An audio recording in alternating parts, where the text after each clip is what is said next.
isso aí, senhoras e senhores, sejam todos muito bem-vindos à semana de aquecimento para a imersão Cloud na Prática. Pelo amor de Deus, vai chegando fazendo barulho nesse chat aí. Sejam todos muito bem-vindos. Essa semana vai ser incrível, muito conteúdo prático aqui sobre DevOps e The Cloud para você que quer estar entre os melhores e mais bem pagos desse mercado. Vai ser um prazer poder ser o seu host aqui nessa semana. Se não me conhece ainda, eu sou Jean Rodrigues, responsável aqui pela área técnica na The Cloud Bootcamp, e é um prazer poder estar aqui com você nessa noite, né? Então fala no chat aí, vamos começar conhecendo de onde que vocês estão conectados hoje. Manda aí no chat da qual cidade você está conectado hoje aí, se você está no Brasil, se você está fora do Brasil, manda no chat aí que vai ser muito bacana poder, né, conhecer um pouco mais sobre você. E eu já vou falar como é que vai funcionar, né, essa semana aqui. Em primeiro lugar, essa é uma semana de aquecimento para imersão cloud na prática, né? Se você está aqui, essa ainda não é a imersão cloud na prática. A gente está fazendo uma semana com lives técnicas de aquecimento para você chegar mais preparado na imersão na semana que vem, tá? Então, se você ainda não está inscrito na imersão cloud na prática, não tem nenhum problema. Você vai poder, no final dessa live, se inscrever com o link que vai estar lá na descrição do vídeo. Vou pedir para o meu time colocar, tá? Time, coloca aí, por gentileza, o link na descrição do vídeo. E você vai poder se inscrever e participar disso e ter a oportunidade de implementar um projeto prático baseado no cenário do mundo real, utilizando ali tecnologias do mundo multicloud, mundo DevOps, né? E vai ser incrível, tá? Eu tenho certeza que você aprendendo essas tecnologias, né? Tudo que está acontecendo vai te posicionar aí entre os melhores e os mais bem pagos desse mercado, tá bom? E uma outra coisa que eu queria te pedir é o seguinte, né? Essa semana vai ter muito conteúdo bacana, então já dá um like aí nesse vídeo e se inscreve nesse canal e pega esse vídeo, né, esse link, e manda aí para os seus colegas do WhatsApp, né, os seus colegas de trabalho lá no seu WhatsApp, manda para o teu grupo, compartilha no teu LinkedIn, né, chama mais gente para cá, porque eu tenho certeza que esse conteúdo vai ser muito bacana e vai abrir a mente de muita gente aqui, entender o poder aí desses dois mundos, né, mundo multicloud e mundo DevOps, tá? E eu vou dando mais informações aqui à medida que a gente for avançando, mas eu quero compartilhar aqui a agenda da semana, tá? O que a gente vai cobrir aqui durante a semana para você estar na mesma página que eu. Então, hoje, segunda-feira, 20 horas, você está aqui, a gente vai cobrir o Canivete Suíço Profissional Multicloud com DevOps, né? Que trabalha com essas tecnologias. Você vai entender hoje, você vai sair daqui entendendo de fato como essas tecnologias vão contribuir para a sua carreira e principalmente, né, como elas estão sendo usadas hoje no mercado também, para você poder entender a importância de você conhecê-las e como que você domina todas essas tecnologias, considerando que a tecnologia ela evolui muito e cada dia você vai ver que vão surgir novas tecnologias, você precisa estar preparado para isso. Na terça-feira, 20 horas, a gente vai se aprofundar em uma das tecnologias mais famosas que existem hoje, né, mais usadas pelas grandes empresas, que é o Terraform. Uma ferramenta que te permite provisionar ambientes. Você vai ver um pouco dela hoje, mas na terça a gente vai fazer ali de fato, passo a passo, para você entender, né, desde o início como utilizar essa ferramenta. Na quarta-feira você vai entender na prática um pouco mais sobre Docker e rodando em um ambiente cloud, né? O que é o Docker, para quem não sabe ainda, como é que funciona, como que você pode fazer de fato um provisionamento de uma aplicação usando o Docker. Então vai ser uma live incrível também, quarta-feira, 20 horas.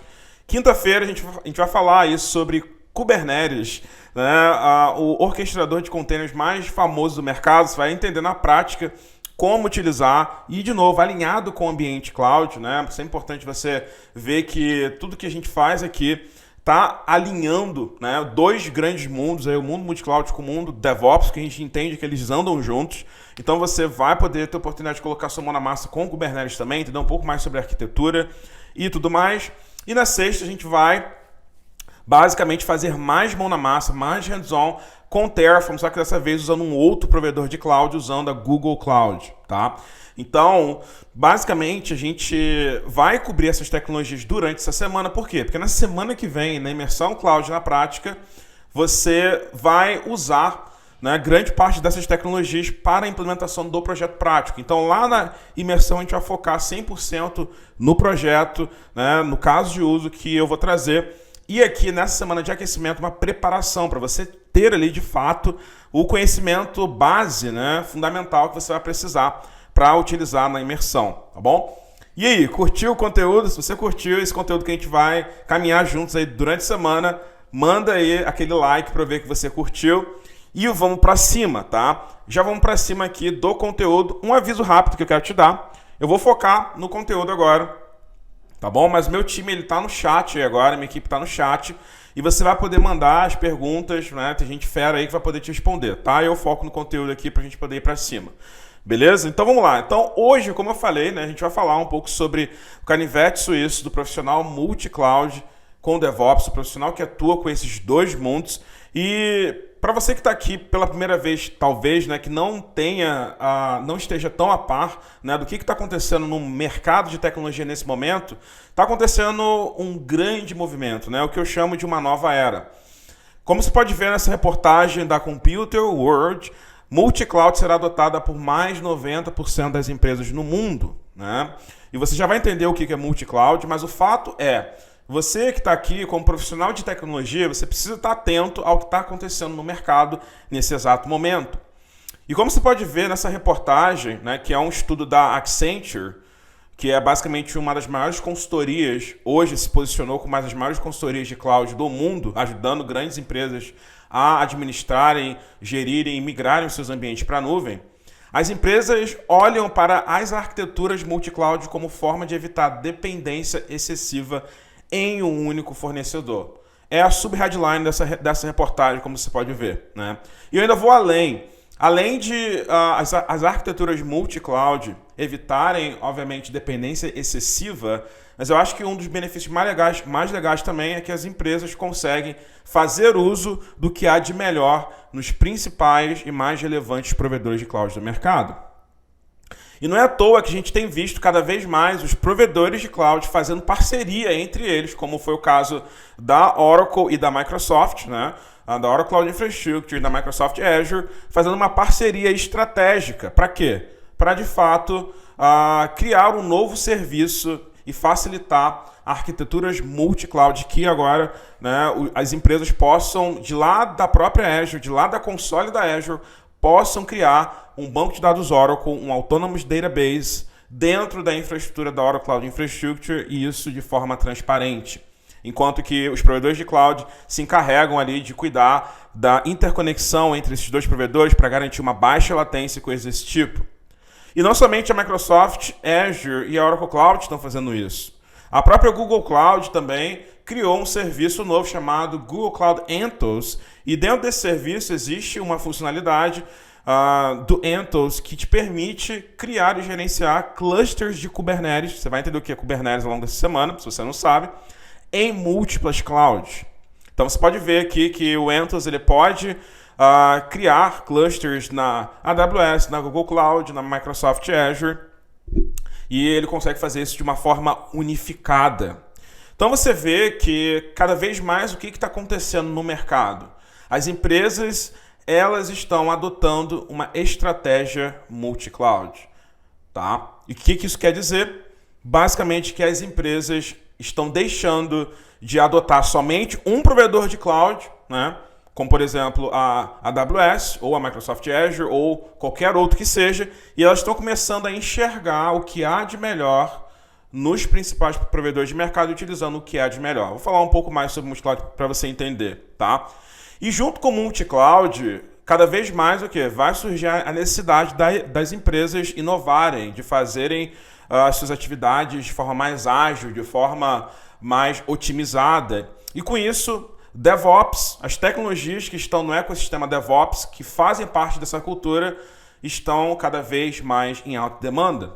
O mercado demanda cada vez mais que os profissionais de tecnologia tenham esse conhecimento, tenham essa experiência, né, prática. Não simplesmente o fato de você ter na sua carteira, eu atuo com essa tecnologia, mas não, você de fato ter prática, ter mão na massa, resolver problemas reais com essas tecnologias.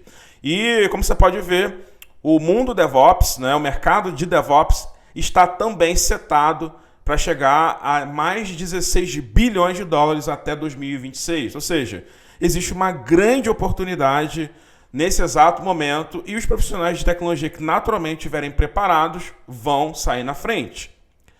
E para alguns de vocês que estão aqui, alguns de vocês ainda provavelmente não sabem o que é multi-cloud ou estão ainda começando nos primeiros passos e até mesmo estão em dúvida, né? Se perguntando, Jean, meu Deus do céu, eu devo focar agora em multi-cloud, foco em DevOps, o que eu faço?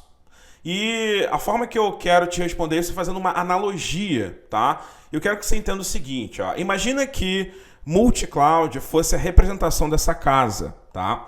E dentro dessa casa, como toda casa, você tem os cômodos. Imagina que cada um desses cômodos fosse a representação dos provedores de cloud, dos principais provedores de cloud do mercado. E dentro desses provedores de cloud, dentro desses cômodos, é o local que as empresas vão daqui para frente o quê? Armazenar os seus dados, os seus bancos de dados, as suas aplicações e, naturalmente, como você pode imaginar, cada um desses provedores de cloud tem as suas particularidades, tem os seus pontos fortes e tem serviços específicos. E as empresas elas vão o quê? Cada vez mais olhar para esses provedores de cloud e ver, legal, o que esse provedor de cloud aqui se destaca que eu posso usar? Tá? Então, fazendo essa analogia, eu quero que você entenda isso.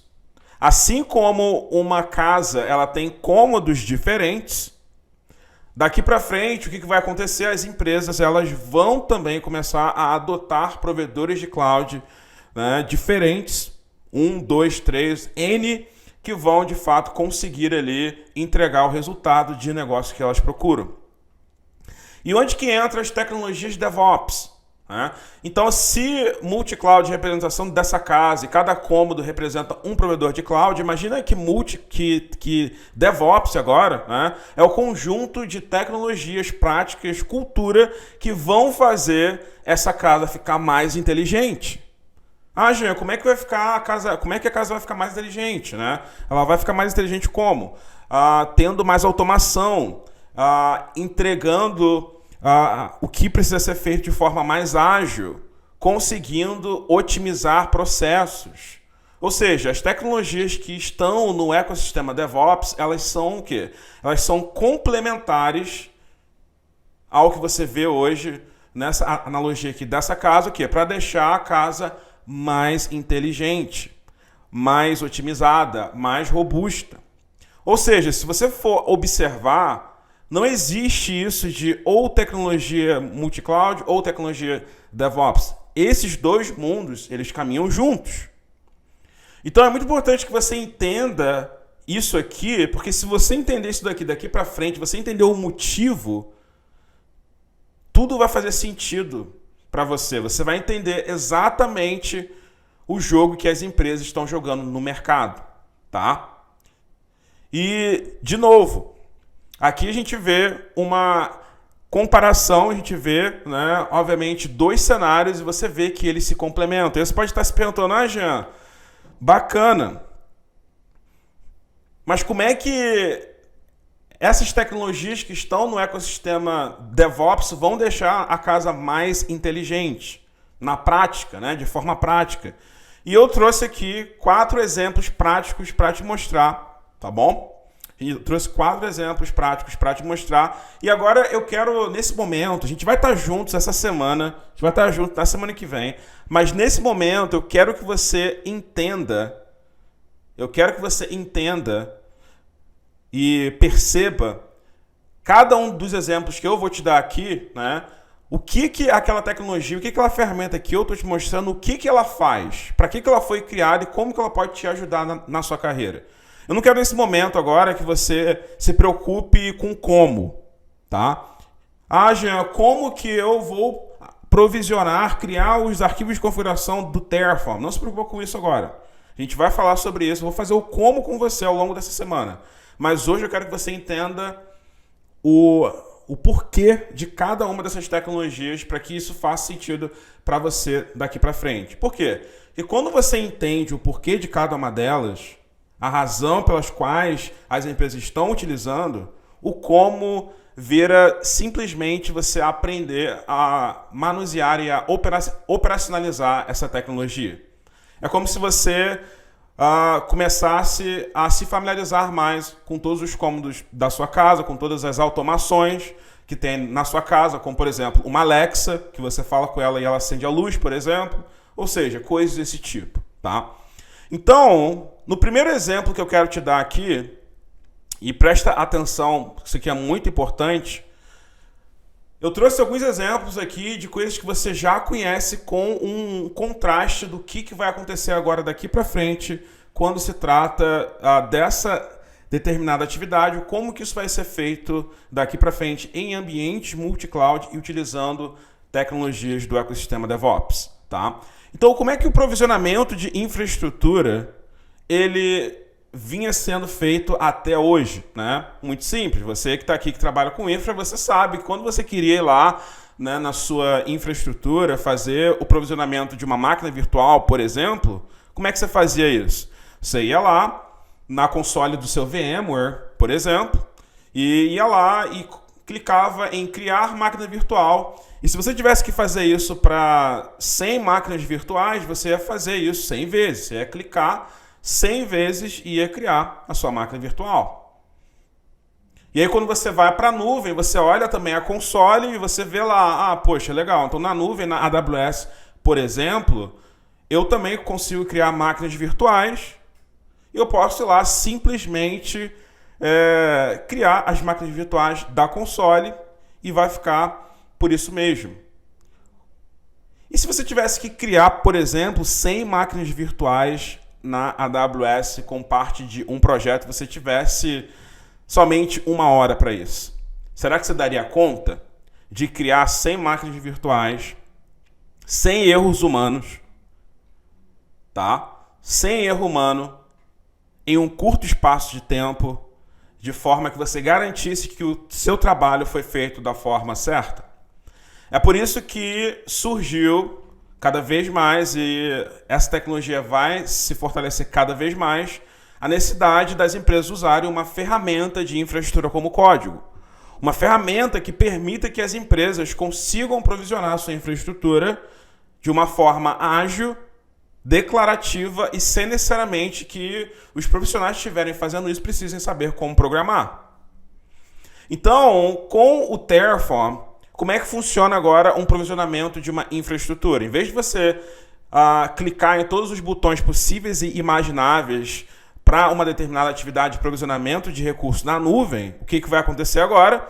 Você vai, em vez de se preocupar muito com a console, você vai o quê? Você vai começar a escrever arquivos de configuração do Terraform que vão te ajudar a provisionar esses ambientes de forma automatizada.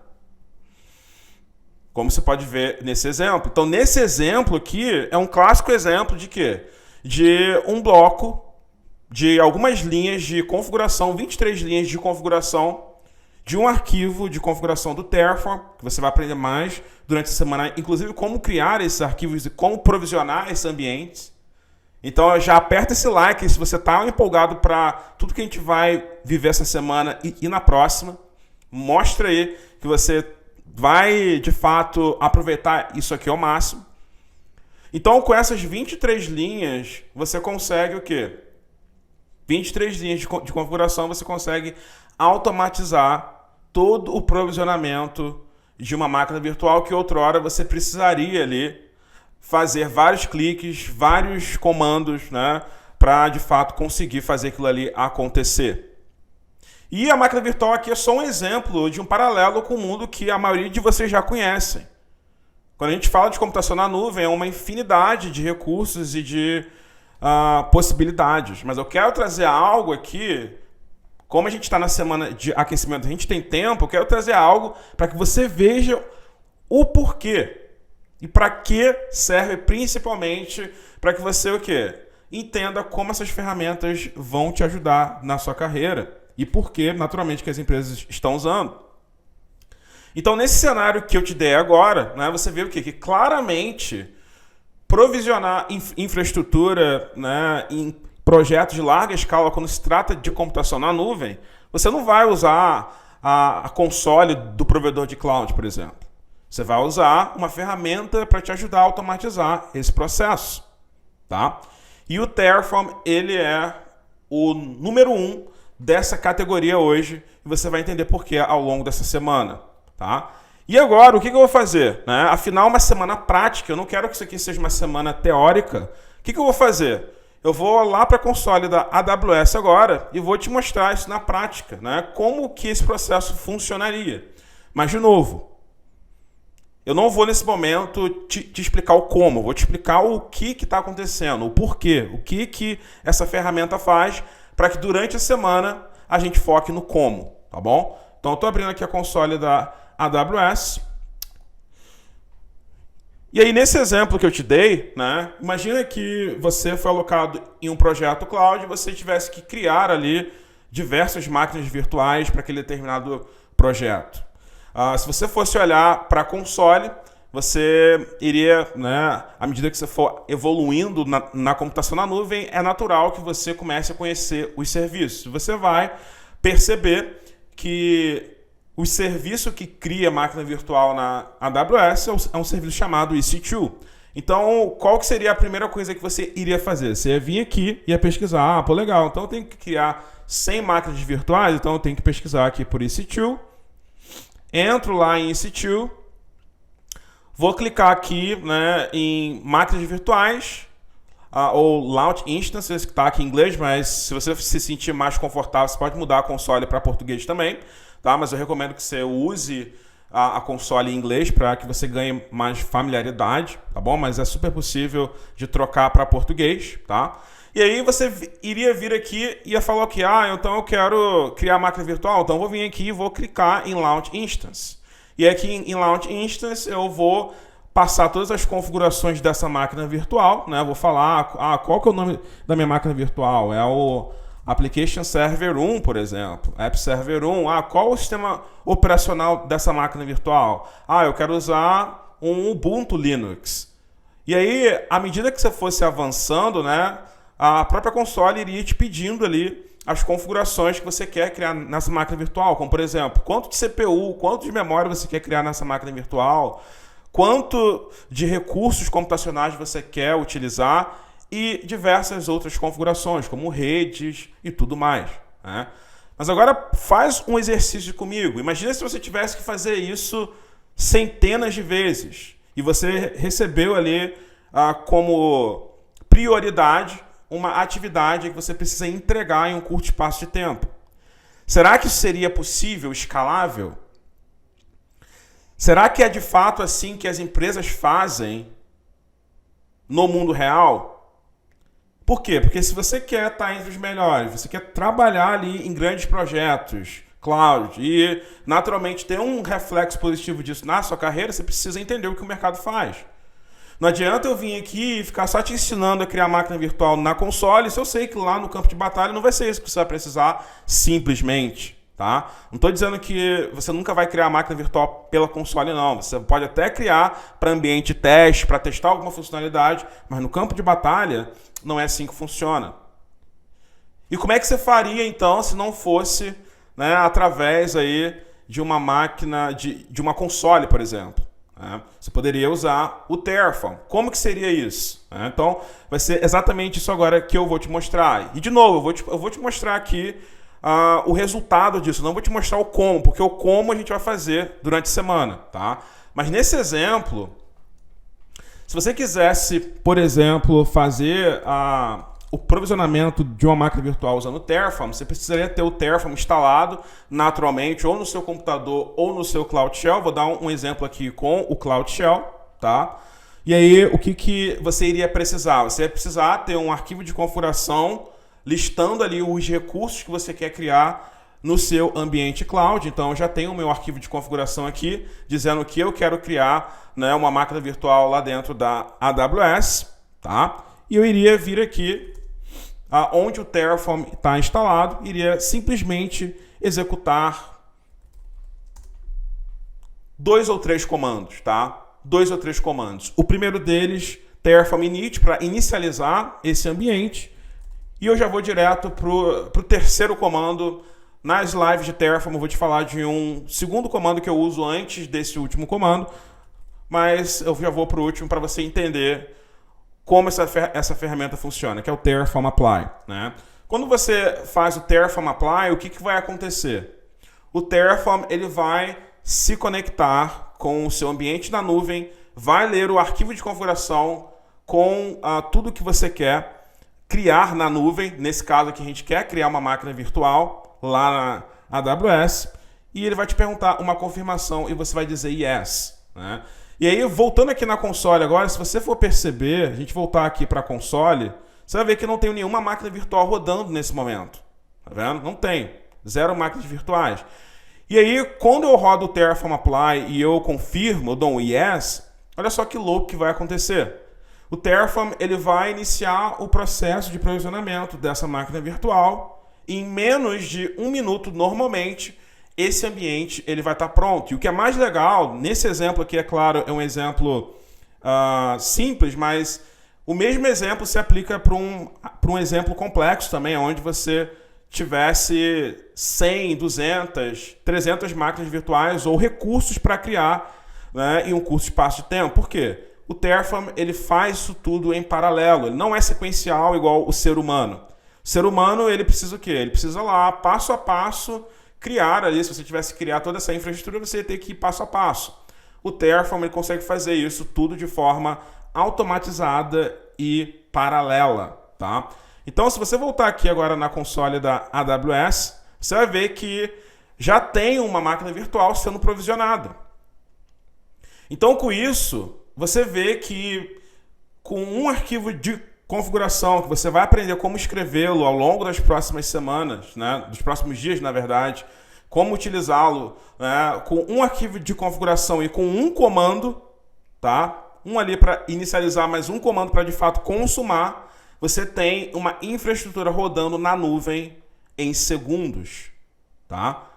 E o Terraform, ele é o quê? Ele é uma ferramenta que está hoje no ecossistema DevOps. Ele não é necessariamente um serviço do mundo multi-cloud. Ele não é um serviço de um provedor de cloud. Percebe, gente? Vocês estão conseguindo perceber? Vocês estão comigo aqui? Pelo amor de Deus. Estão conseguindo perceber o poder disso? De você juntar esses dois mundos, o mundo multi-cloud e o mundo DevOps? Manda no chat aí se você está comigo. Manda aí, sei lá, hashtag Jean, tô contigo. Se você entende isso. E aperta o like aí para eu ver que você está entendendo também, tá? Então, voltando aqui, né, esse foi só o exemplo do Terraform. Mas junto com o Terraform existem outras tecnologias, outras ferramentas que vão fazer a sua vida melhor também. Porque além de ser, né, disruptivo, além de te posicionar entre os melhores e os mais bem pagos, você começa a ter o quê? Uma vida muito melhor quando você aprende essas tecnologias. Porque só o fato de você não ter que ficar fazendo atividade manual repetitiva o tempo todo, isso já significa qualidade de vida. E eu falo isso por mim mesmo, tá? Eu sou uma pessoa completamente diferente antes da computação na nuvem e depois. Depois que eu entendi o poder do multi-cloud e do DevOps na minha carreira, tudo mudou. Então, outras tecnologias também, né? Outros casos de uso aqui para você entender. Configuração de ambientes, tá? O que é isso? No passado, se você tivesse que... Exemplo, né? Criar uma máquina virtual e instalar um Apache dentro da sua máquina virtual, por exemplo. Tivesse que fazer a instalação de um Apache, fazer toda a configuração, criação de diretório, instalação de software, toda aquela coisa toda. Imagina que você recebeu essa demanda e você tem que fazer isso não só em uma máquina virtual, mas é uma aplicação distribuída, você precisaria fazer isso em 10 máquinas virtuais. Como é que funcionaria isso antes das ferramentas de gerenciamento de configuração, né, de automação desses ambientes? Você iria lá e abrir o seu glorioso bloco de notas, né? Quem aí usa bloco de notas, gente? Quem aí já fez isso, né? Quando você precisa fazer uma atividade, você abre um bloco de notas e lista lá os passos que você tem que fazer, né? Eu faço muito isso. Costumava fazer muito isso quando precisava fazer alguma atividade. Eu abria lá o meu bloco de notas, olhava a documentação e começava a colocar um roteirinho ali para eu seguir. E aí depois o que eu tinha que fazer? Eu tinha que pegar esse bloco de notas e manualmente ir nesses ambientes, ir nesses servidores e fazer essas configurações, fazer de fato a coisa acontecer. Ou seja, copiar e colar esses comandos, né, literalmente, vezes o número de servidores ali que eu tinha que fazer uma determinada atividade. Então, imagina esse cenário aqui, tá? Onde você está atuando em um projeto e você foi requisitado ali de fazer a instalação, sei lá, de um Apache em 10 máquinas virtuais Linux. Se você não domina Ansible, o que você iria fazer? Você iria pegar esse roteiro e iria ali copiar e colar esses comandos, né, 10 vezes nessas máquinas virtuais e iria concluir a atividade. E o mais legal é que tem gente que se orgulha disso, né? Que fala, meu Deus, eu estou sendo produtivo, né? Eu estou mantendo o meu trabalho aqui, fazendo essas atividades manuais, significa que eu tenho um trabalho. Só que o mundo mudou, gente. Uma nova era chegou. Agora você tem as ferramentas de gerenciamento de configuração. E o Ansible é um exemplo delas. É uma das ferramentas mais utilizadas que você pode usar, né, de fato, para automatizar, né, o gerenciamento e a configuração de ambientes que rodam na nuvem. Então, numa demanda dessa que você recebeu de eventualmente fazer isso através ali de um notepad, né, de fazer isso de forma manual, se você fosse fazer isso usando o Ansible, você não iria fazer isso 10 vezes, copiar e colar isso, né, esses comandos 10 vezes em 10 máquinas virtuais. O que você iria fazer? Você iria escrever ali mais um arquivo de configuração, né, um arquivo de forma declarativa, dizendo para o Ansible o que você gostaria de fazer.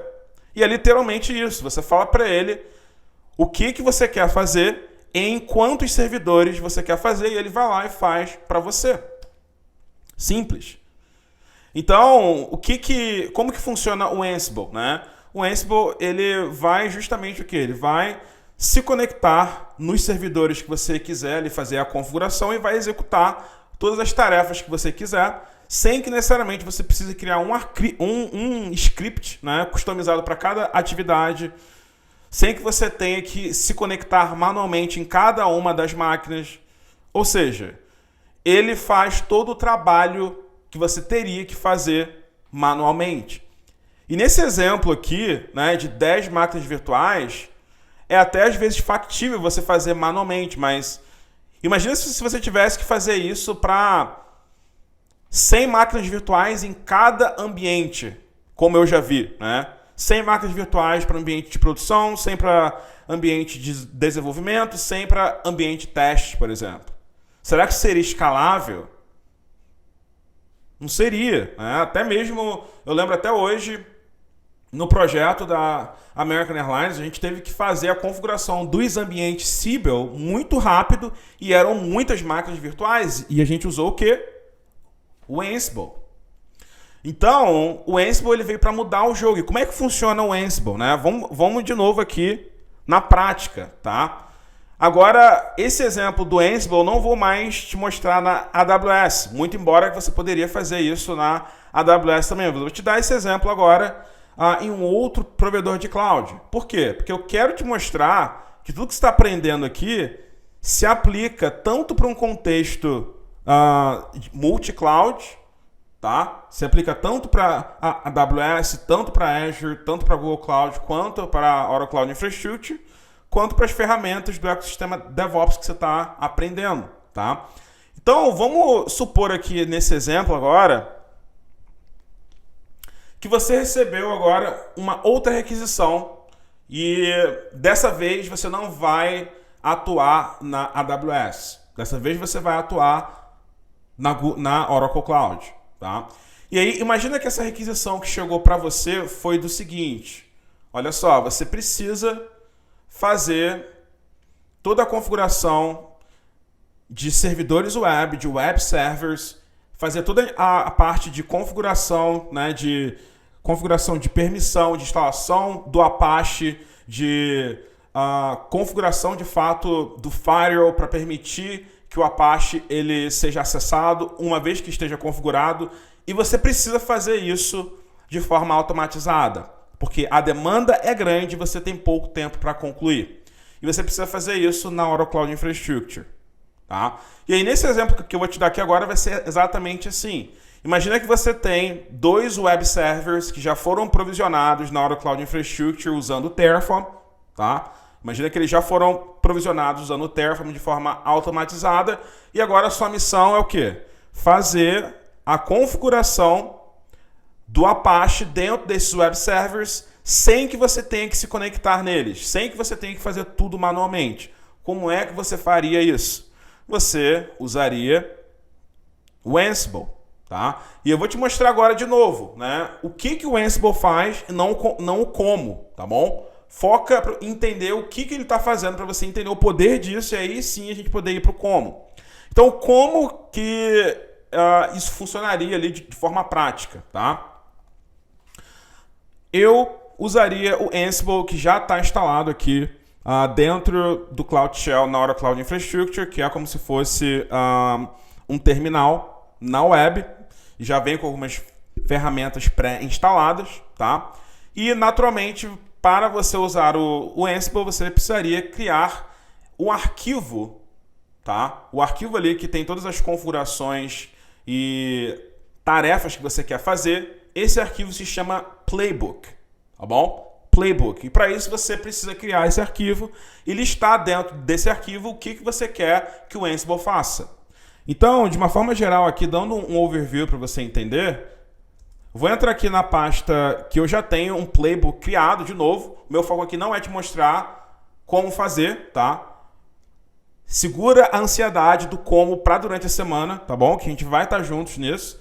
Mas aqui dentro eu tenho um arquivinho chamado install-apache.yaml, YAML, que é um playbook. Se eu for abrir esse arquivinho, você vai ver que eu tenho aqui, dentro desse arquivo, todas as instruções, absolutamente todas as instruções que eu quero que o Ansible faça dentro dos web servers, dentro dessas máquinas virtuais, de forma 100% automatizada.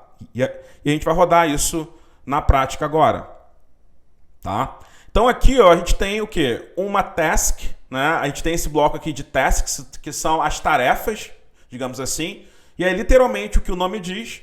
O que você quer que o playbook faça? Tarefa 1, 2, 3 e ele vai fazer isso. Então a primeira task que eu quero que ele faça é o quê? Instalar e configurar a última versão do Apache dentro da minha máquina virtual Linux. Eu quero que ele copie um arquivo index.html de exemplo. Quando ele subir o Apache, eu tenho um arquivo de index, né? Um arquivo ali do site que ele vai mostrar para quando eu for testar. E eu quero que ele faça mais o quê? Eu quero que ele faça a configuração do IP tables dentro dessa máquina virtual para permitir o tráfego na porta 80, né? Para que eu consiga, de fato, acessar esse web server na porta 80. E eu quero que, por fim, ele faça o restart do Apache. Eu quero que ele reinicie o Apache para que eu consiga ter efeito ali, né? Que o Apache tenha efeito de todas as configurações que foram feitas. Então, como é que isso aqui funcionaria na prática agora? A gente rodaria, né? Depois de fazer todas as configurações. Obviamente, gente, eu não vou focar aqui agora no como eu te falei, eu quero te mostrar, né, o como faz, como a ferramenta funciona, na verdade, o que ela resolve, para você entender o poder dela e começar a se aprofundar nisso, tá? Mas, basicamente, o que a gente precisaria rodar aqui para fazer a coisa funcionar, né? Primeira coisa que eu vou rodar aqui é o comando Ansible-hosts e eu vou passar aqui um parâmetro chamado web servers e vou fazer um ping nesses web servers, tá? O que esse comando faz? Deixa eu ver aqui, se eu digitei alguma coisa errada. Ansible traço... faltou um "-i" aqui. "-i", hosts, web servers, "-ping". Beleza. Então, o que esse comando faz? Como você pode ver, ele deu um erro aqui dizendo que não pôde acessar os meus web servers. Por quê? Porque eu estou dentro do Cloud Shell e eu vou precisar fazer um ajuste dentro do arquivo SSH que está aqui, tá? Mas está tudo bem, eu já vou ajustar e você vai ver como funciona. Mas basicamente, o que esse comando faz? Ele vai dar um ping no servidor para ver se o Ansible vai poder se conectar, tá? Então, vou dar um clear aqui, vou corrigir esse erro, que é um erro dentro lá do arquivo de SSH, né? Então, é por isso que é bom esses hands-ons aqui, é sempre legal, né? Sempre divertido resolver problemas em tempo real. Então tem que ir aqui dentro do non-host, eu tenho que remover aqui a linha 4 e 5, tá? Removo esse carinha, fecho o arquivo, vou lá dentro de novo da pastinha, Ansible Apache. Você vê aqui eu estou dentro da pasta, maravilha.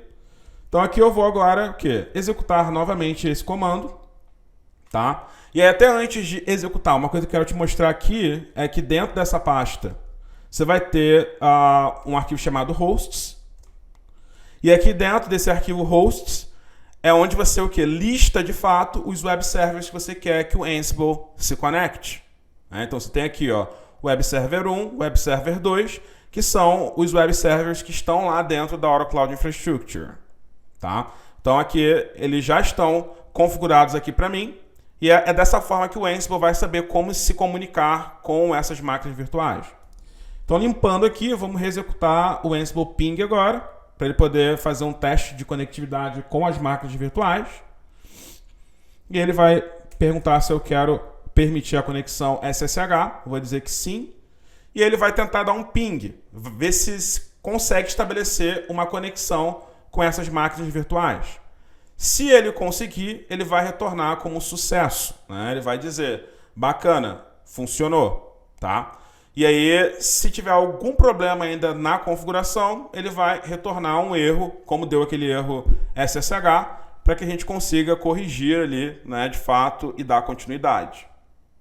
Maravilha, então. Aí, como você pode ver, basicamente, ele deu o ping, ou seja, ele conseguiu se conectar com os web servers, tá? E agora o que a gente vai fazer? A gente vai executar o comando que vai se conectar nesses web servers e vai de fato fazer toda a configuração, tá? Se a gente der um clear aqui e executar agora um comando chamado Ansible Playbook, tá bom? Então é o comando chamado Ansible-Playbook. A gente vai passar aqui o "-i" de hosts, que tem de fato o hostname e o IP, né, dos servidores que a gente quer se conectar. A gente quer que o Ansible vá lá, se conecte, faça a instalação do Apache para a gente e vai passar o nome do arquivo do playbook, né? Como você pode ver, é o arquivo installapache.yaml. A gente der Enter aqui e tudo correr bem, ele vai se conectar agora, preste atenção, ele vai se conectar em paralelo nos dois servidores e vai executar todo o passo a passo que está lá dentro do playbook, nos dois servidores simultaneamente. Agora ele está instalando e configurando a versão do Apache no Web Server 1 e 2. Ele já conseguiu se conectar e ele entra lá e coleta algumas informações que ele chama de facts, basicamente informações sobre o servidor.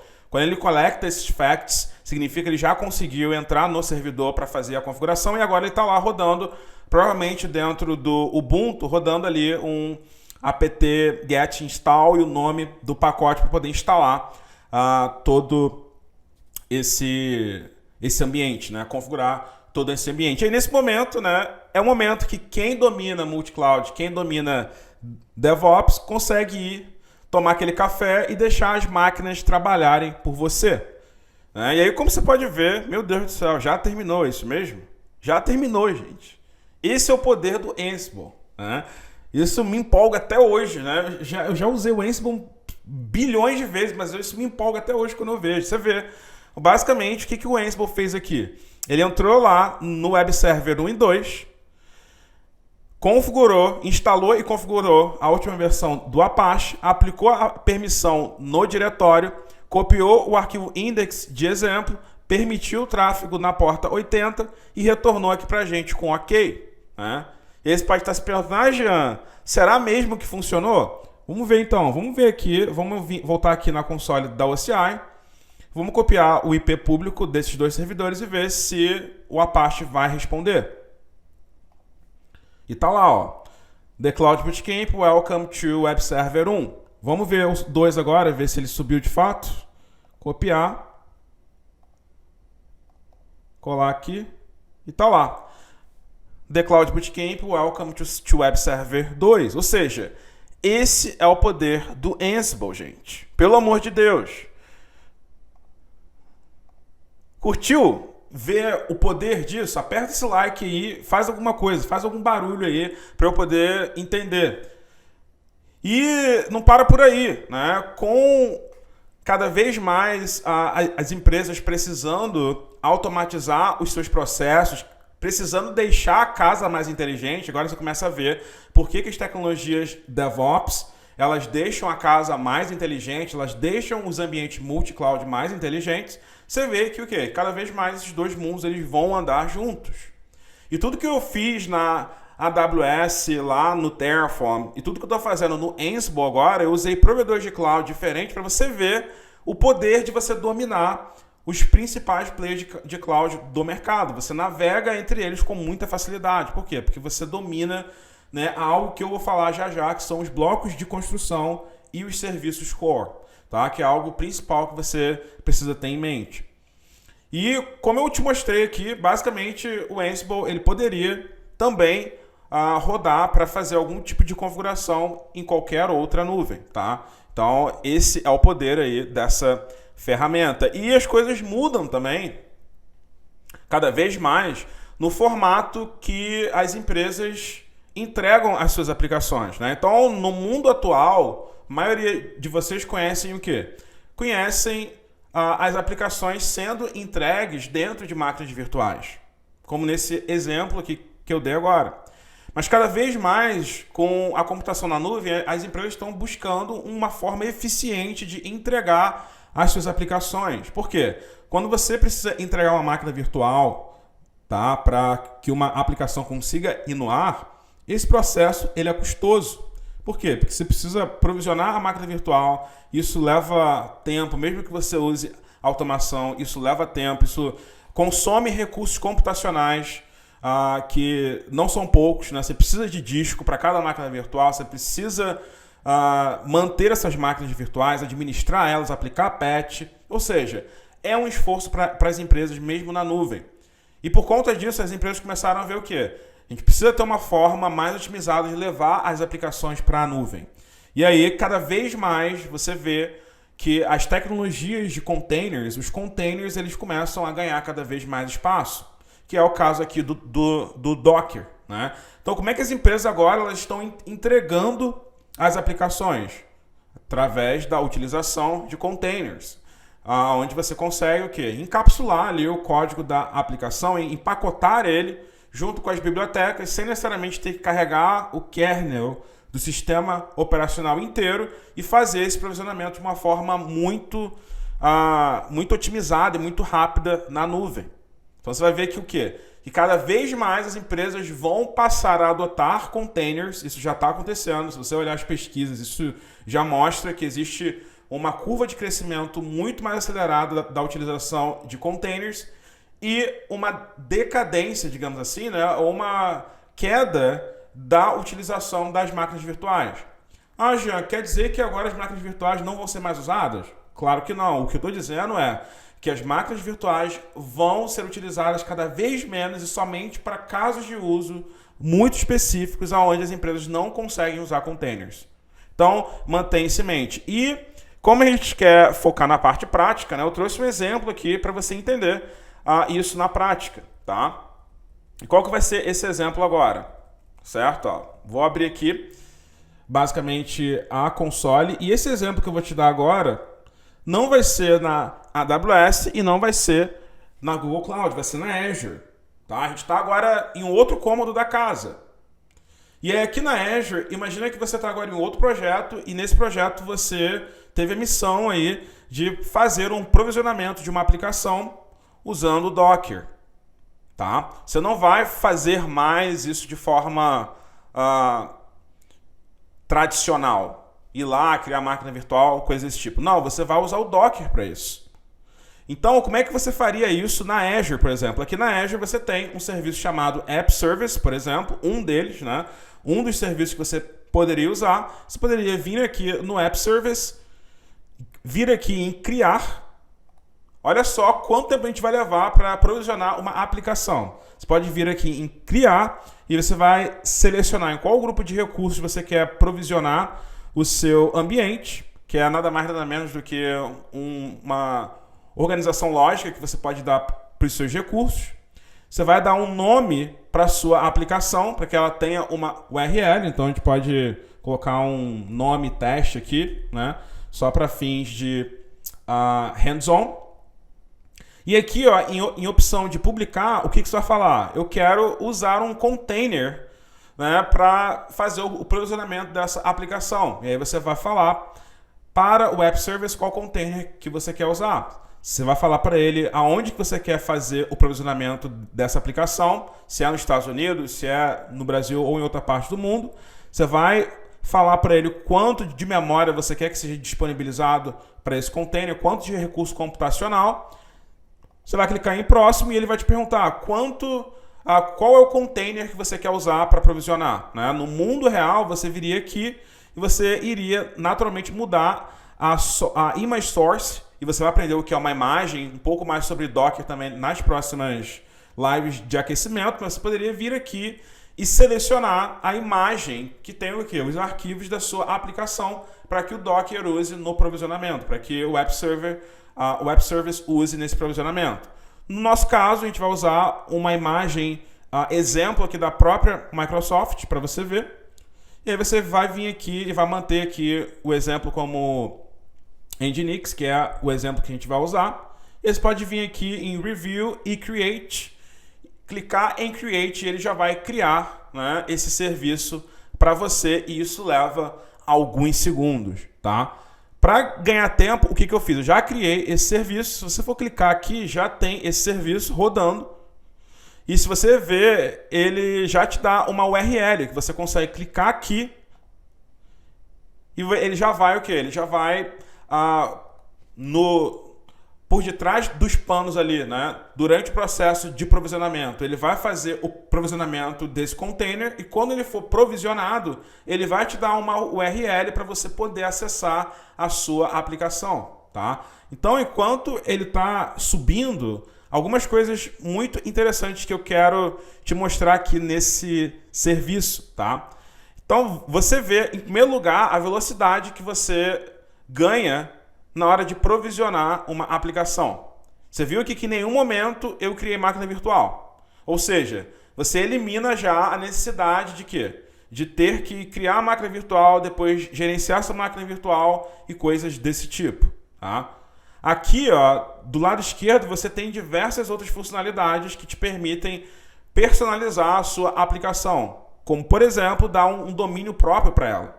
Em vez de você usar o domínio da própria Azure, você usar um domínio próprio para ela, né, que você queira, www.seunome.com.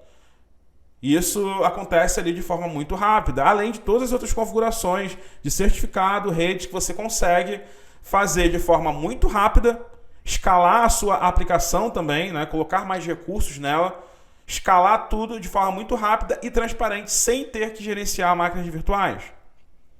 Entende agora por que o container está ganhando tanta popularidade? Por que é uma tecnologia que você precisa dominar?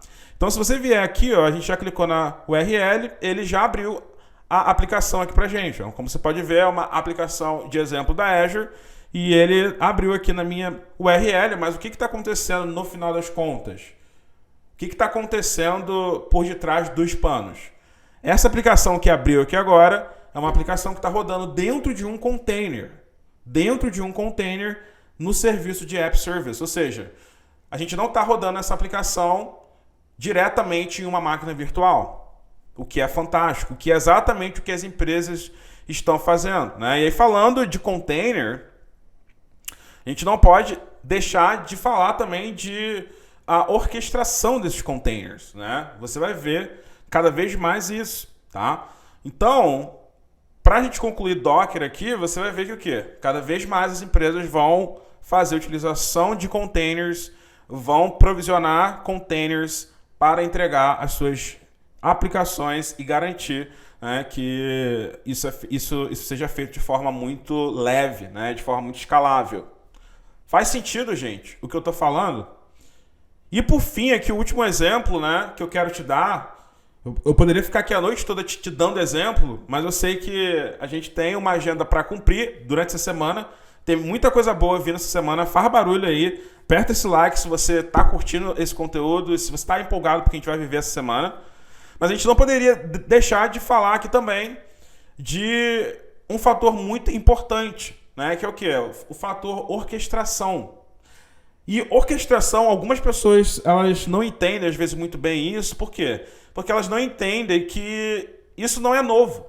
Orquestração é algo que a gente já faz há muitos anos. Só que agora na nuvem, ambiente multi-cloud e ambiente DevOps, a coisa mudou. Você vai usar outras tecnologias para isso. Eu não sei se vocês já atuaram, né, com ambientes de aplicações distribuídas, ambientes tradicionais mesmo, tá? Estou falando no passado e algumas pessoas ainda isso é presente. Algumas aplicações distribuídas que rodam em máquinas virtuais em ambientes convencionais. E essas aplicações, elas têm ali componentes distintos rodando em servidores diferentes. E eu vou te dar um exemplo aqui. Eu lembro até hoje da época que eu atuava com Oracle e-Business Suite, lá nos primórdios da minha carreira. Para quem não conhece o Oracle EBS, é um ERP da Oracle, né? Agora a Oracle está com uma outra visão para ERP, mas lá atrás era o ERP principal da Oracle. E esse software, né, essa solução, ela é uma solução distribuída. Então, para você rodar o e-Business Suite, você normalmente tinha que ter alguns servidores diferentes, né? Então, cada um desses servidores diferentes, digamos assim, eles eram servidores de aplicação que tinham funções diferentes. Então, tinha um servidor que era responsável por subir um componente do e-Business Suite, que era o Forms, por exemplo. Tinha um outro servidor que era responsável por subir o Concurrent Manager, que era um componente ali que rodava os jobs dentro do e-Business Suite. Tinha um outro servidor que era responsável pela camada web. E era muito louco que eu lembro que eu tinha que subir esses servidores em sequência, né? Meio que passo a passo ali eu tinha que subir o servidor de aplicação 1, depois o servidor de aplicação 2, por quê? Porque o servidor de aplicação 1 tinha um serviço que dependia no 2 e o servidor de aplicação 3 que dependia no 3, ou seja, eram vários servidores que eu tinha que fazer toda essa parte de configuração e de subida desse ambiente e de parada também seguindo uma sequência. Por quê? Porque tinha dependência, tinha que ser orquestrado, tinha que ter um maestro ali, né, que no caso era eu fazendo a orquestração de como essa aplicação ela precisaria subir. E quando era questão de se tratar ali de alta disponibilidade ou quando era fechamento às vezes de quartil, que a gente tinha que escalar essas aplicações, colocar mais servidores nela, né, para que ela aguentasse ali as pessoas atuando ali com mais intensidade, a gente tinha que fazer isso tudo manualmente. Não tinha ali uma forma de escalar automaticamente. Quando caía um serviço, a gente tinha que ir lá manualmente fazer isso acontecer também. Só que o mundo mudou, gente. O mundo mudou e com o advento dos containers, de arquiteturas mais modernas que começaram a resolver dores desse tipo, né, que eu acabei de mostrar aqui para vocês agora, surgiram tecnologias, né, ferramentas que vão te ajudar o quê? A você fazer tudo que eu te falei aqui agora, só que de forma muito mais inteligente, de forma muito mais otimizada e anos-luz à frente em termos de funcionalidades e inteligência. Então, no exemplo do container que eu te dei, né, aqui atrás, sobre você utilizar containers para subir ali as suas aplicações, aquela coisa toda, só que com a complexidade, né, à medida que as aplicações elas começam a ficar complexas, você começa a ter aplicações tendo mais de um container. Natural, né? Então, a gente vai falar um pouco mais lá na aula de Kubernetes, né, durante essa semana, quando a gente for falar de, poxa, como é que funciona uma arquitetura de microserviços. Mas eu quero que você entenda que o quê? Que no mundo real, as aplicações elas vão ter mais de um container. Não vai ser um container só que vai subir ali na maioria das vezes. E para fazer toda essa orquestração desses ambientes de forma transparente, otimizada e de forma escalável, surgiu a necessidade de se ter orquestradores de containers. E os orquestradores de containers, a função deles é justamente fazer o que o nome fala. É fazer garantir que a entrega, né, a subida e a gestão dessas aplicações seja feita de forma orquestrada, de forma organizada. E aí foi aí que o Kubernetes, que a gente vai falar mais essa semana, ganhou espaço, né? Então, com o Kubernetes, o que você vai começar a ter agora? Você vai ter um cluster de Kubernetes, que é um conjunto de máquinas, e esse cluster, dentro das tecnologias que estão ali dentro, do control plane, que você vai entender mais também durante a semana, você consegue o quê? Você consegue fazer a entrega das suas aplicações de forma orquestrada. E o melhor de tudo, usando containers dentro das unidades de deploy do Kubernetes, que são os pods, né? Então, imagina que agora dentro do Kubernetes você vai ter o quê? Você vai ter ali os pods, né? Que são as unidades onde dentro de cada uma delas você pode ter um ou mais containers, e esses containers têm ali as suas aplicações, os seus serviços, as suas APIs, e isso tudo é orquestrado e gerenciado pelo Kubernetes. De forma que, se houver dependência entre o pod 1 e 2, o próprio Kubernetes consegue gerenciar e subir esses serviços ali, um antes do outro, para que garanta a dependência. E não somente isso. Se for necessário que essa aplicação tenha mais recursos, né, para uma alta demanda, um pico de performance, o Kubernetes consegue fazer esse escalonamento automático também. Ou seja, a gente está falando aqui de 1% das possibilidades com o Kubernetes. Mas o fato, gente, é que o mundo mudou, né? Como você pode ver, o mundo mudou.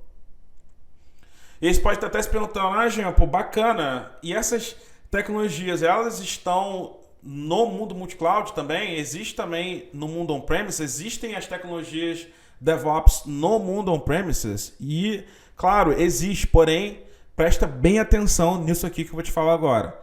É a minoria, é super engessado e não é promissor, tá? É por isso que eu sempre falo, o mundo multi-cloud e o mundo DevOps, eles caminham juntos. Por quê? Porque as empresas, elas estão buscando inovação, agilidade, resultado para o negócio. Tá? E aqui eu peguei só 4 exemplos, gente. É o que eu trouxe aqui para hoje, para você entender de fato essas tecnologias, como elas funcionam. Poderia aqui ficar mais 1 hora, pelo menos, falando de toda a entrega automatizada de aplicações, pipeline, CI/CD, aquela coisa toda, mas a gente vai estar junto durante a semana, tá? Mas a ideia aqui é que vocês entendam isso. Ficou claro, gente? Aperta esse like aí, fala se ficou claro, se você conseguiu entender o porquê que esses dois mundos andam juntos e por que você precisa considerar isso também, se você quer estar entre os melhores e os mais bem pagos desse mercado. Fala pra mim aí, quem tá curtindo esse conteúdo, fala pra mim aí no chat quem tá curtindo. Deixa o like aí também, chama a galera. E pra concluir aqui, voltando pra minha tela, o que eu quero te mostrar aqui hoje é uma nova era chegou, tá? Multi-cloud e DevOps chegou para ficar. E, como você deve ter percebido isso já, quem domina isso está entre os melhores, mais bem pagos do mercado, além de ter uma vida muito melhor, infinitamente melhor, do que quem está ainda do lado oposto do jogo, tá? E eu sei que tem muitos de vocês que estão aqui agora e ficam assim, caramba, Jean, né? Pensando. Alguns de vocês olham isso e cometem alguns erros super comuns, que são o quê? Jean, meu Deus do céu, né? O primeiro erro. Será que agora, né, com isso tudo de tecnologia, multi-cloud, DevOps, eu vou ter que passar a saber todos os serviços de cabeça? Será que eu vou ter que saber todos os serviços de cloud? Vou ter que saber ali de ponta a ponta tudo o que está acontecendo? Ou será que eu tenho que agora memorizar todos os comandos, né? E acaba que, com tudo isso, um dos últimos erros mais comuns aqui é que os profissionais de tecnologia, em vez de focar no que tem que focar, eles acabam não se preparando para os problemas no campo de batalha. Então é por isso que, senhoras e senhores, eu queria apresentar para vocês o canivete suíço, para a gente poder concluir essa live e você ter acesso ao que pode, de fato, né, garantir o seu sucesso e o seu fracasso quando você estiver no campo de batalha, que é entender e ter o mindset certo de onde você vai encontrar as informações para resolver os desafios que vão te encontrar. Então, o canivete suíço, para quem não conhece, lá no tempo da guerra, né, ele pretendia ali, o exército suíço ali, ele pretendia disponibilizar esse canivete para uso exclusivo dos seus soldados ali, com uma forma que fosse uma ferramenta versátil, né, que fosse leve ali de transportar e que tivesse todos os recursos, né, uma ferramenta multiuso. E qual que é o canivete suíço do profissional de tecnologia que atua com multi-cloud e com DevOps? Preste atenção nisso. Em primeiro lugar, você precisa conhecer quais são os blocos de construção dos provedores de cloud que você vai estar atuando. Tá? Blocos de construção que você vai naturalmente aprender mais também na semana que vem, na imersão Cloud na Prática, mas eu vou te falar rápido aqui, que são o quê? Região, onde esses provedores estão, e os domínios de disponibilidade, zonas de disponibilidade, enfim, os conceitos básicos ali que você precisa entender de que são comuns, inclusive, para todos os provedores de cloud. Segunda coisa, você precisa conhecer os serviços core dos provedores de cloud mais relevantes do mercado. O que são os serviços core? Os serviços mais usados pelas grandes empresas, tá? Tem gente que se engana, que acha, Jean, caramba, mas como é que eu vou aprender serviço de machine learning, de todas as nuvens? Isso é um grande erro, tá? O que você tem que entender é, cara, quais são os serviços core dos principais players de cloud do mercado. Entende eles, que são o quê? Os serviços que você entrega recurso computacional, banco de dados, histórias de armazenamento, redes. Entende esses serviços.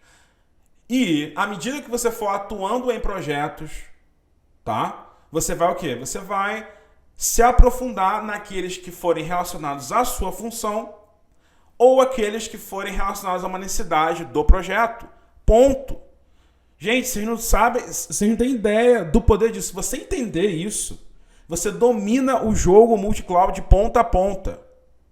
Tá bom? De ponta a ponta. E eu tô te falando isso porque foi isso que eu fiz. E é isso que os meus alunos dos nossos bootcamps fazem e tem muito sucesso. E aí o que isso vai acontecer? Né? Lembra lá da casa? À medida que você vai andando pelos cômodos da casa, que são a representação ali dos provedores de cloud, você começa o quê? Você começa a ficar mais familiarizado.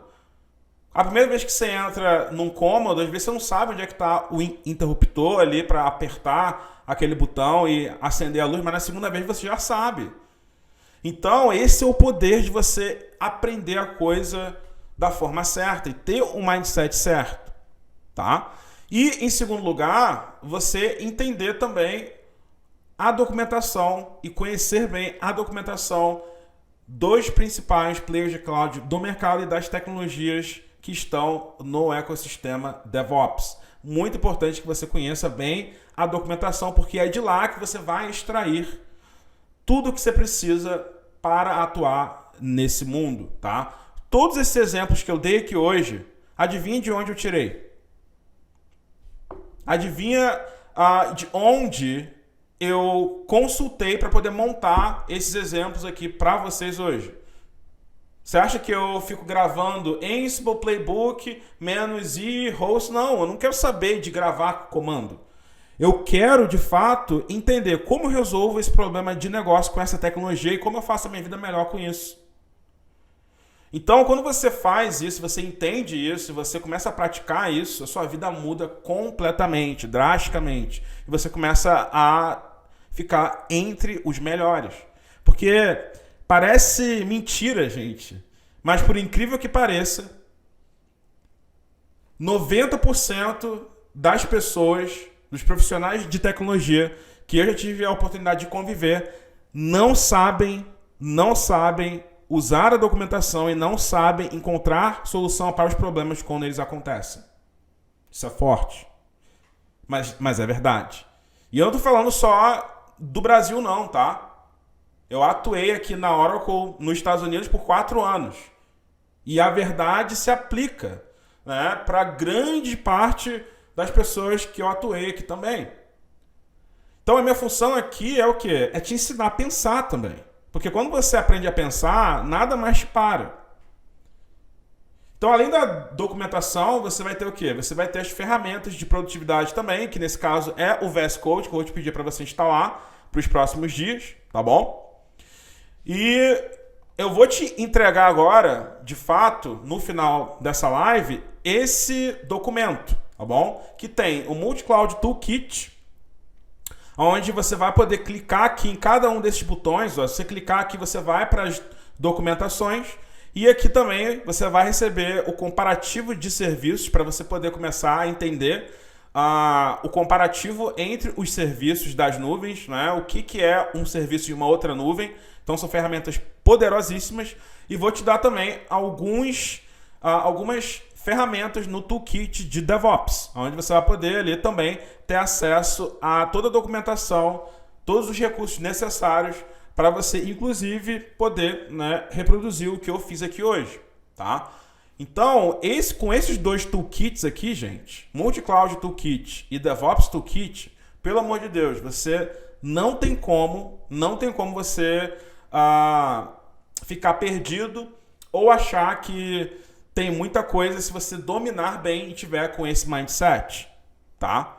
Então, tudo isso aqui é clicável, né? Você vai receber. Então, eu não vou gastar tempo agora, tá bom? O que eu quero te pedir é o seguinte.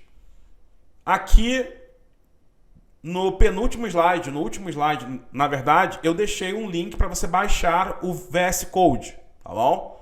O VS Code é uma ferramenta importantíssima que a gente vai usar. Se você clicar aqui, você vai cair no site do VS Code. Ele vai abrir aqui para você.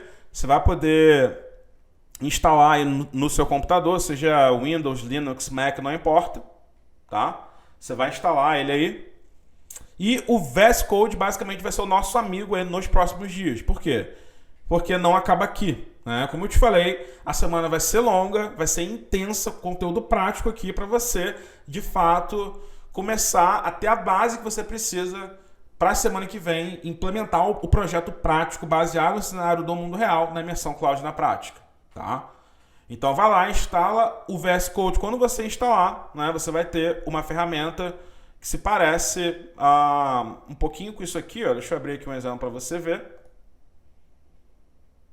Deixa eu pegar aqui um exemplo. Ó, tá aqui, deixa eu arrastar para cá. Então, ó, quando você abrir, você vai ter uma ferramenta mais ou menos assim. E essa é a ferramenta de produtividade que a gente vai usar nos próximos dias. Tá bom? Então, basicamente, essa é a missão que eu deixo aqui para você hoje, tá? E, como eu falei, gente, eu preciso que você agora me fale, né? Aperta esse like aí se você curtiu do conteúdo, me fala. Fez sentido para você? Você conseguiu entender agora, visualizar que o mundo multi-cloud e o mundo DevOps, eles andam juntos? Você entende que a casa ela precisa de inteligência? Você entende que a casa ela pode ter cômodos diferentes e cada cômodo pode ser usado de uma melhor forma do que a outra? A gente pode até dormir na sala, mas a cama no quarto é mais confortável. Da mesma forma você tem, né, os provedores de cloud. Você pode até fazer a mesma coisa no provedor de cloud A, porém no provedor de cloud B vai ter o menor custo, vai ser mais ágil. Então é por isso que as empresas estão o quê? Cada vez mais fazendo uso de uma estratégia multi-cloud. E se você quer estar os melhores, entre os melhores e os mais bem pagos desse mercado, você precisa dominar isso, tá? Então, gente, pelo amor de Deus, deixa o teu like aí se você curtiu. E amanhã, tá? Amanhã a gente vai ter a nossa segunda live de aquecimento aqui. E a gente vai falar sobre Terraform. Hoje você viu o quê? Como o Terraform executou e criou. Amanhã eu vou te mostrar como você vai criar algo parecido com o que eu rodei hoje para você já começar a praticar também, tá? E, de novo, durante toda essa semana a gente vai ter lives de aquecimento aqui incríveis, então não perde. Se você ainda não está inscrito no nosso canal, se inscreve aí agora porque o YouTube vai te notificar assim que a gente estiver ao vivo, e vai ser um prazer poder estar com vocês aí durante essa semana, nessa jornada, tá bom? Agora, se você tiver alguma dúvida, eu vou pedir pro meu time ficar aí mais uns minutinhos, tá? Para responder. Eles vão te responder. Manda aí a sua dúvida no chat, né? Se tem mais alguma pergunta, né, sobre a semana. E também, não se esquece, vem aqui agora e faz a sua inscrição na imersão Cloud na Prática, que vai acontecer na semana que vem. Uma imersão gratuita e a gente vai para cima juntos, tá bom? Então, com isso, gente, obrigado pela presença de todo mundo. Eu vou ficando por aqui. E vejo vocês amanhã aqui, 8 horas, horário de Brasília, tá? Não sei se eu falei 7 horas, não sei se eu tô ficando maluco. Eu acho que eu falei... Não, eu espero ter falado 8. É 8 horas, horário de Brasília, gente. 8 horas, horário de Brasília. Amanhã eu vejo vocês aqui mais uma vez, tá bom? Então é isso, eu vou ficando por aqui. Ótima noite a todos. Vejo vocês amanhã. Valeu, fui!